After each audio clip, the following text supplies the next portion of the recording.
কবরে আমাদেরকে যেতেই হবে, যেখানেই থাকেন কবরের প্রশ্ন আছে না নাই? অনেকে বলে হুজুর বিমান হামলায় মারা গিয়েছে, বিমান জ্বলে পুড়ে ছাই হয়ে গিয়েছে, তার কবর কোথায়? তার আত্মাটা যেখানে আছে ওই জায়গায় প্রশ্ন আছে না নাই? অনেকে বলে হুজুর সাগরের মধ্যে পড়ে মারা গিয়েছে, তিমি মাছ খেয়ে ফেলেছে, তার কোনো অস্তিত্ব নাই, কিন্তু তার রুহুটা আছে না নাই? প্রতিটা রুহু সংরক্ষণ করে কে? প্রত্যেকটা আত্মা আল্লাহর কাছে সংরক্ষিত থাকে। প্রতিটা রুহু, প্রতিটা মানুষ মালাকুল মাউতকে দেখতে পায়। আপনিও দেখবেন, আমিও দেখব। মুমিনদের কাছে এসে মালাকুল মাউত একজন যুবকের বেশে সাদা ধবধবে জুব্বা পরে সুগন্ধি মেখে মুমূর্ষু ব্যক্তির শিয়রে বসে বলে, ইয়া আইয়াতুহান নাফসুল মুতমাইন্নাহ, হে প্রশান্ত আত্মা, উখরুজি ইলা মাগফিরাতুল্লাহি ওয়া রিদওয়ানি, আল্লাহর ক্ষমা আর দয়ার দিকে বের হয়ে আসো। বলা মাত্রই মুমিনের আত্মাটা স্মুথলি বের হয়ে আসে। কাফান মিন আকফানিল জান্নাহ, হানুত মিন হানুতিল জান্নাহ, জান্নাত থেকে আনা সুগন্ধি কাফনের মধ্যে পেঁচিয়ে তিনি রূহটাকে নিয়ে ইল্লিনে চলে যায়। সরাসরি দেখে মালাকুল মাউত। আর যারা ইসলাম বিরোধী, কোরআন বিরোধী, তাদের সামনে এসে মালাকুল মাউত ত্রাস সৃষ্টি করে। আগে ধমক। হাইওয়েতে মাঝে মাঝে ডাকাতি হয় না? বাসগুলোর মধ্যে যখন ডাকাতি হয়, বাসে থাকে 50 জন, ডাকাত ঢুকে 5 জন, এই 5 জনের ভয়ে সবগুলো পেশাব করে দেয়। কারণ ত্রাস সৃষ্টি করে। এসেই চাইনিজ কুড়াল দিয়ে আগে কুবায় দেয় 4-5 জনের। রক্ত দেখে কি দেওয়ার সব আগে রেডি করে রাখে। মালাকুল মাউত এসে কাফের নাস্তিক মুশরিকদের সামনে সেরকম একটা ত্রাস সৃষ্টি করে, ভয়ে লোকটা কাঁপতে থাকে। ওর কাছে ভদ্র ভাষায় কথা বলে না, সুন্দর জামা পরে আসে না, কালো কুচকুচে চেহারা, ভয়ঙ্কর একটা রূপ নিয়ে, আকৃতি নিয়ে ইসলাম বিরোধীদের মাথার সামনে আসে, দুর্গন্ধযুক্ত চেহারার দেহ নিয়ে ধমক দিয়ে বলে, ও পাপাত্তা, ইয়া আইয়াতুহান নাফসুল খাবিসা উখরুজি ইলা গাদাবিল্লাহ, হে পাপাত্তা, আল্লাহর রাগ, ক্রোধ আর গজবের দিকে বের হয়ে আয়।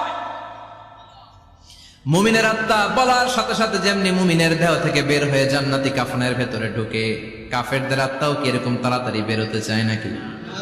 কাফেরদের আত্মা বেরোতে চায় না। ডানে দৌড়, বায়ে দৌড়, সামনে দৌড়, পেছনে দৌড়, আহা দৌড়াদৌড়ি করে।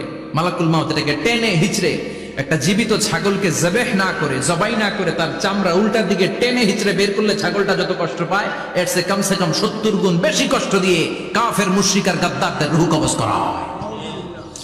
আল্লাহ এই পরিস্থিতি থেকে তুমি আমাদের বাঁচাও। মুমিনদের রূহ যেমনি কবজ হয়, ওইভাবে রূহ কবজের ব্যবস্থা করে দিও। ইমানের মৃত্যু নসিব করে দিও, শাহিদি মৃত্যু নসিব করে দিও। আমাকে শহীদ করে সেই মিছিলে শামিল করে নিও, যে মিছিলের নেতা মীর হামজা খোবায়েবে খাব্বাব, আল্লাহর কাছে ছিল অতি প্রিয়, শামিল করে নিও। আমাকে শহীদ করে সেই মিছিলে শামিল করে নিও। পড়েন আমিন। আরো জোরে পড়েন আমিন। তার মানে বিমান দুর্ঘটনায় হোক, কিংবা লঞ্চ ডুবিতে হোক, কিংবা আগুনে পড়ে হোক, কিংবা আত্মঘাতী হামলায় হোক, যে যেখানেই মারা যায়, কবরের 3টা প্রশ্ন তার জন্য আছে না নাই? ইসলাম বিরোধীদের জন্য প্রশ্ন 3টা, আপনারা যারা মুমিন তাদের জন্য 4টা, আপনাদের জন্য একটা বেশি। আলহামদুলিল্লাহ কোন? কবরে এসে প্রথম প্রশ্ন করবে মুনকার নাকির যখন চলে আসবে, 40 কদম যখন আত্মীয় স্বজনরা লাশটাকে কবরের মধ্যে দিয়ে 40 কদম চলে যায়, তখনই ফেরেশতা চলে আসে। শেষ, সব শেষ। এসেই পরীক্ষা শুরু। মার রব্বুক, তোর রবের নাম কি? চিল্লায় বলেন, আমাদের রবের নাম কি? আমরা বলবো রব্বি আল্লাহ, আল্লাহ আমারে রব। তোমার দুনিয়াতে আমি যেদিকে তাকাই, অথই নিয়ামতে ডুবে আছি সবাই। পাখ পাখালির গানে শুনি তাসবিহ কল রব, তাসবিহ কল রব, আল্লাহ আমারে রব। প্রথম প্রশ্ন, তোমার রব কে? আমরা বলবো আমাদের রব আল্লাহ। দ্বিতীয় প্রশ্ন, ওমা দীনু, তোমার ধর্মের নাম কি? আমরা কি বলবো? তৃতীয় প্রশ্ন, বিশ্বনবীর চেহারা দেখিয়ে বলা হবে, আতারিফু হাদার রাজুল, এই লোকটারে চিনো নাকি? আমরা বলবো চিনি, আমাদের প্রাণের নবী। ঠিক কিনা? চাঁদের চেয়ে সুন্দর তুমি নবী আমার কমলিওয়ালা, দু জাহানের বাদশা তুমি প্যারা নবী সাল্লে আলা, চাঁদের চেয়ে সুন্দর তুমি নবী আমার কমলিওয়ালা। ঠিক কিনা? তিনটা প্রশ্নের যথাযথ উত্তর যখন দিয়ে দিলেন, আপনার জন্য অতিরিক্ত আরেকটা প্রশ্ন করা হবে, ওয়ামা ইলমুক, তোমার নলেজ কি? তিনটা প্রশ্নের উত্তর যে তুমি করতে পারলা, কিভাবে পারলা, কেমনে জানলা? নকল করে বলছো নাকি জেনে বুঝে আসছো? নকল হয় না? এখন মনে হয় এগুলো একটু কমছে। একটা সময় ছিল অনেক নকল হইতো। পাঞ্জাবের ভিতরে নকল, পকেটে নকল, টুপির ভিতরে নকল, মৌজার ভিতরেও নকল। এমনকি মেয়েরাও নকল করে পরীক্ষার হলে আসে না নাই? স্কেলের মধ্যে লিখে নিয়ে যায়, হাতের মধ্যে লিখে নিয়ে যায়, ওড়নায় লিখে নিয়ে যায়, কাপড়ে লিখে নিয়ে যায়, আসে না নাই? ফেরেশতারা বলবে নকল করছো নাকি? কেমনে জানলা? তিনটা প্রশ্নের উত্তর তুমি কেমনে বললা? আল্লাহ তোমার রব, ইসলাম তোমার ধর্ম, এই লোকটা বিশ্বনবী, কেমনে চিনলা? আপনাকে তখন বলতে হবে আমি কোরআন থেকে শিখেছি, আমি হাদিস থেকে শিখেছি, আমি ইসলাম জেনে বুঝে মেনেছি, আমি আন্দাজে কোথাও ঘুরি নাই। চিল্লায় এখন ঠিক কিনা? আপনাকে বলতে হবে, এজন্য শিখতে হবে, প্রতিনিয়ত ইসলাম সম্পর্কে জানতে হবে, আখের গোছাতে হবে, জীবনটাকে আলোকিত করতে হবে। চিল্লায় বলেন ঠিক কিনা? চারটা প্রশ্নই যখন হয়ে গেল, ফেরেশতারা বলবে আহলান ওয়া সাহলান ওয়া মারহাবান বিক, খোশামদেদ, কংগ্রেচুলেশন, খোশামদেদ, কংগ্রেচুলেশন, সব প্রশ্নের উত্তর তুমি পেরেছো। ফায়ুফসাহু লাহু কবরুহু ৭০ যিরান, আপনার কবরটারে ৭০ হাত লম্বা করে দেয়া হবে। ওয়া ইফতাহু লাহু বাবুন ইলাল জান্নাহ, আপনার কবর থেকে জান্নাতের দিকে দরজা খুলে দেয়া হবে। ওয়া ইউলবাসু মিন লিবাসি আহলিল জান্নাহ, জান্নাতের দুইটা রেশমি কাপড়ের পোশাক এনে আপনারে পরিয়ে দেয়া হবে।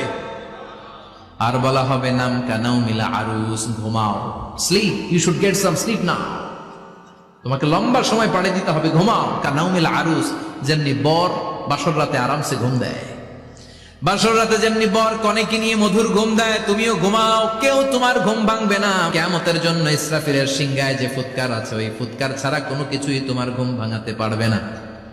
আলহামদুলিল্লাহ পড়েন। আল্লাহ আমরাও যেন চারটা প্রশ্নের উত্তর দিয়ে লম্বা একটা ঘুম দিতে পারি, পড়ে না আমিন। ওয়াম্মাল কাফির ওয়া আহলুশ শিমাল, আর ইসলাম বিরোধী যারা, তাদের সামনে আসবে মালাকান আসওয়াদান আজরাকান, কৃষ্ণ বর্ণের দেহ, নীলাভ বর্ণের দুটো চোখ, গায়ের রং কালো, চোখের রং নীল, দেখতে কেমন লাগে? আলিফ লায়লার ভূতের মতো। কথা কন? গায়ের রং কালো, চোখের রং নীল। ফেরেশতা দুইটা আসবে, এসে ত্রাস সৃষ্টি করবে, এসে বলবে বল তোর রবের নাম কি? মার রব্বুক। মুশরিক, কাফের, নাস্তিক এরা বলবে আমি জানি না আমার রবকে, আমি জানি না, আমি তো আজীবন শুধু চেয়ার করেছি, মদ খেয়েছি, আমি ধর্ষণে সেঞ্চুরি করেছি দুনিয়ার বুকে, আমি টেন্ডারবাজি করেছি, চাঁদাবাজি করেছি, আমি মাস্তানি করেছি, আমার দাপটে এলাকার ইসলাম প্রিয়রা বাসায় ঘুমাতে পারে না।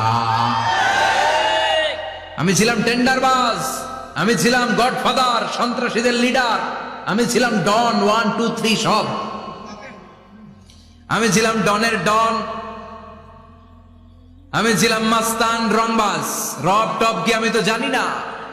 লাদ্রি লাদ্রি, আমার জিজ্ঞেস করো না।